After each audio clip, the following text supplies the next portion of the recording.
Today we're going to create a sake pitcher with a couple cups. Remember, everything shrinks a little bit. Our clay today shrinks 14%. So these are going to look a lot larger than what they'll be in the end. And you know, sake pitchers are pretty small and the cups are just teeny tiny.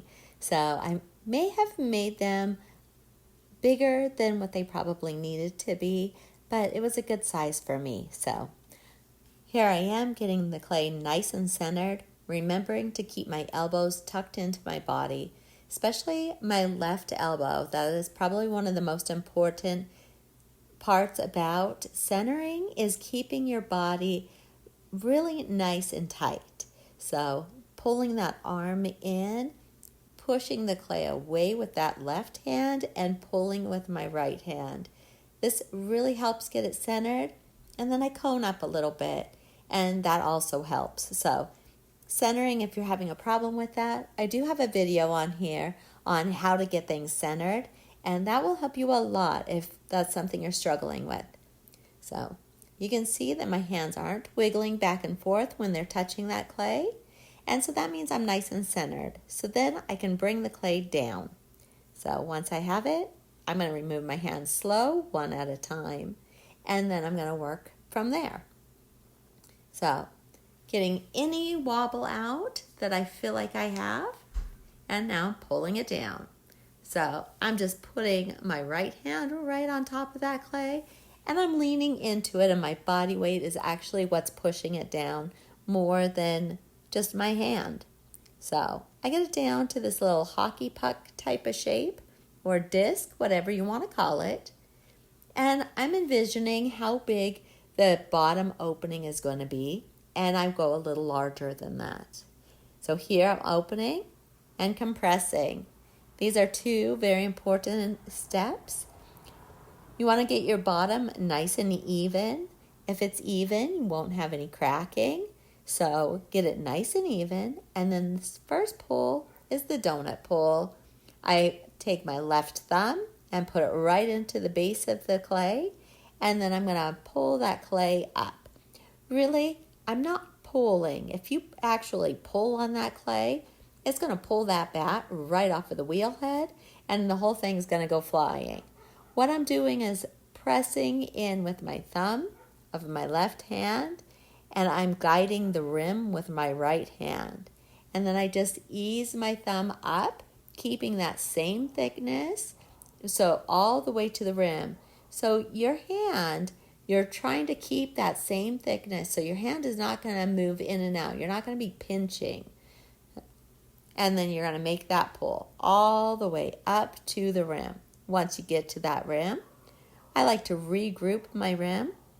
And you can see I've got a little bit of clay that came off of my hand that's stuck on the side there. I'm going to just use one hand, and there we go. Get rid of it. Now, my hands are a little dry, so I'm going to put a little bit of water on there. You don't want too much water. You shouldn't have a lake in your splash pan. So once your hands are a little moist, we're going to start at the bottom and go all the way up to the rim. Now, since I'm going to have a really small neck on this, I'm going to keep the clay in. I want it as tight as I can with my hands still able to get inside of it. So keeping it as a tall cylinder is really going to help. Getting that water out with every pull, because you don't want your bottom to just disintegrate. And it will. If you've got a whole bunch of water in there, it's just going to turn into a puddle of mush. So keeping it nice and dry. Now I'm going to make that pull. You can see that groove and my throw rings. And I'm going to go all the way up to the rim. Sometimes you'll have to stop in the middle if you dry out, and that's just fine. If you stop and re-wet your sponge or your hands, then go down a little bit from where you stopped and go again. Now I've got a pretty good height to it, but my walls are still a little on the thick side, so I'm going to make another pull here, starting at the base. And you can see I'm kind of starting to shape out a little bit. I want the bottom to have a little rounded bottom, and so with this pull, I'm already starting that shape. keeping the rim nice and in. We don't want it to start going out at all, so I'm trying to keep it in as much as possible while I belly out the middle. I'm using this little yellow rib. I believe it's called a bull rib. And this is so great because it's nice and smooth and it gives such a beautiful shape to pretty much anything you're trying to build. So I'm using it on the inside here. You can also use these ribs on the outside. I believe that it's the mud tool rib and they are pretty fabulous. I'm going to use the red one also. I like this red one because it's very flexible. And I use it on the outside of my pot. You see, I'm just getting any slurry off, just keeping it nice and drying it a little bit so that it's easier to work with.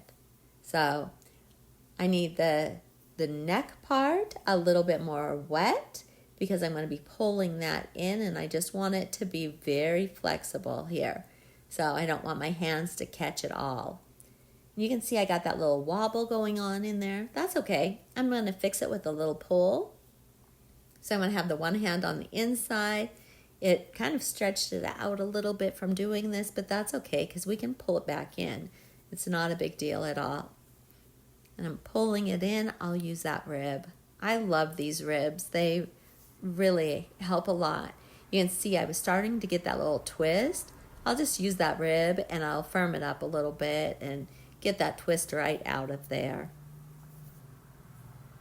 So, keeping my hand on the inside because I want a little support there too, especially with this twist I've got going on. I need to fix this so it doesn't collapse. What happened is I just got a little bit thinner than what it needed to be, but it's okay because I'm gonna keep going. It's not a big deal if you know how to fix it. So get that out and I'm going to use both hands together. Each hand is pretty much just hugging your clay. I like to have 3 points on each hand. So you'll see I've got 3 points and then I'm pulling it in and I'm also thinning the wall at the same time. Now, of course, it's getting this little funky shape going on, but that's okay. That's what that rib is for. And I'll start just playing with it a little bit. I've got the rim where it's a little asymmetrical, but that's not going to be a big deal because in the end, I'm going to be slicing that rim. I want the top of it to be at a straight angle. You'll see the photo at the end where it's just cut at a diagonal, and that's what I'm going for here. So, trying to get this nice shape going on. And I can see I've got a lot of the clay at the bottom, so I'm just going to remove that.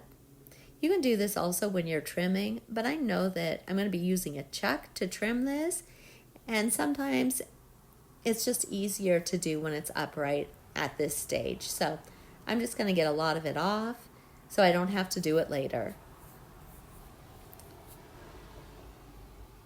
Now I'm really getting that nice and clean. That looks so much better.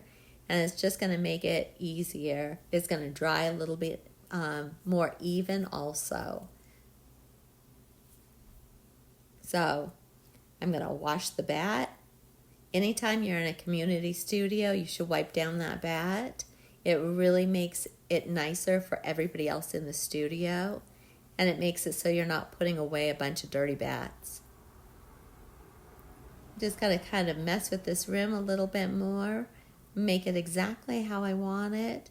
A lot of times when you're bringing a lot of clay into a smaller area, that clay is just going to get a little bit thicker, and it's also going to ripple a little bit. So it really helps if you do a little throw right in there, and that will thin it. So I keep taking that rib over it because I want to make sure that it is nice and smooth in the end. And I'm making sure that it's the shape that I want it. Now it looks like the sake pitcher is pretty much done, besides the trimming and altering. So now we'll start the cups. I just have a little tiny bit of clay here. And truthfully, what you can do is just throw these off the hump and it makes it a lot easier. I had already pre-cut these pieces, so they're just going to be what it is, and I'm going to throw them all individually. I'm only doing 4, so it's not really a big deal. I want to have the same amount of clay, and then I'm going to also measure these. Keeping them measured and the same amount of clay is really going to help them look uniform in the end. I'm starting by getting that clay nice and centered. Brace your arms and pull with your fingertips. That's the easiest way when you have such a small amount of clay. Once it's nice and centered, you can cone up, and then I'm going to do the little karate chop and bring it down. Now I'm going to open, just pressing with 2 fingers, and then going back and forth, getting it nice and compressed and even. Now I'm going to grab the clay and do the little donut pull. That first pull is done, and then I'm going to go over to 3 o'clock and do my next pull. I love that very first pull because I can bring the most clay up during that very first one. Your clay hasn't been fatigued at all, really, and so it can take a lot of abuse at this point. Once you've done it a few times, then your clay is a little bit more weak and it's not as easy. You have to be very gentle with it at that point. So now I'm working with it a little softer. I like to press in at that base and get as much clay as I can and bring it up. I'm really going for this little rounded, it's more like a T-bowl shape. I really think this is so cute. I think little round cups just fit perfectly in your hand. They're nice to hold. And since it's just a sake cup, I don't need it very big. This is probably on the big side for a sake cup, but it's going to be perfect for me. So if you want it smaller, you can use less clay. And if you're not sure how much, to go a little bigger and then pinch some off as you're going or cut it, depending on what you like.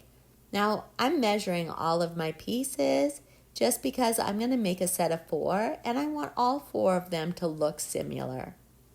Thanks for following along with me. I have more tutorials. If you're wanting something in particular, please ask. I would love to make one for you. Have a great day.